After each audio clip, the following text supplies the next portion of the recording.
కేంద్ర ప్రభుత్వం చేపట్టిన ఆపరేషన్ కగార్లో కీలక పరిణామం చోటు చేసుకుంది. మావోయిస్టు పార్టీ అగ్రనేతలు దేవ్జీ అలియాస్ తిప్పిరి, తిరుపతి, మల్లా రాజిరెడ్డితో పాటు 16 మంది మావోయిస్టులు లొంగిపోయారు.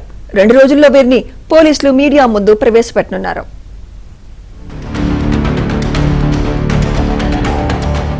మావోయిస్టు పార్టీకి భారీ ఎదురుదెబ్బ తగిలింది.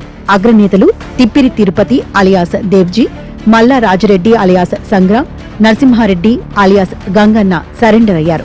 వీరిద్దరితో పాటు మరో 14 మంది మావోయిస్టులు ఆసిఫాబాద్ అడవుల్లో లొంగిపారు.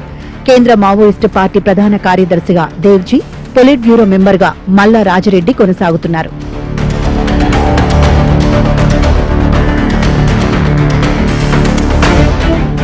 మార్చి 31కి ఆపరేషన్ కగార్కు డెడ్ లైన్ విధించగా ఇప్పటికే పలువురు కీలక నేతలు ఎన్కౌంటర్ అయ్యారు. పలువురు లొంగిపారు. అటు ఆపరేషన్ కగార్ 2 ముమ్మరంగా కొనసాగుతోంది. కర్రెగుట్టలను భద్రతా బలగాలు జల్లెడ పడుతున్నాయి. ఇలాంటి సమయంలో దేవ్జీ లొంగిపోవడం మావోయిస్టు పార్టీకి గట్టి ఎదురుదెబ్బగా భావిస్తున్నారు. దీనికి సంబంధించిన వివరాలను పోలీసులు అధికారికంగా వెల్లడించాల్సి ఉంది. నంబాల కేశవరావు ఎన్కౌంటర్ తర్వాత మావోయిస్టు పార్టీకి ఆయన నాయకత్వం వహిస్తున్నారు. వరుస ఎన్కౌంటర్లు, కీలక నేతల లొంగుబాట్లతో మావోయిస్టు పార్టీ ఉద్యమ ప్రస్థానం ముగింపు దశకు చేరినట్లయింది. ఎర్ర సైన్యం సుదీర్ఘ పోరాటానికి 2021లో ఆర్కే ఎన్కౌంటర్తో బీటలు వారింది.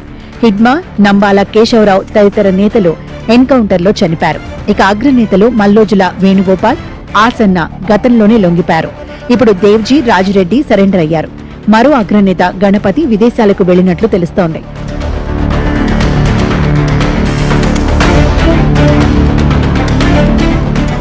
మరోవైపు అగ్రనేతల్లో ఒకరైన బడే చొక్కారావు అలియాస్ దామోదర్ కోసం వేట కొనసాగుతోంది.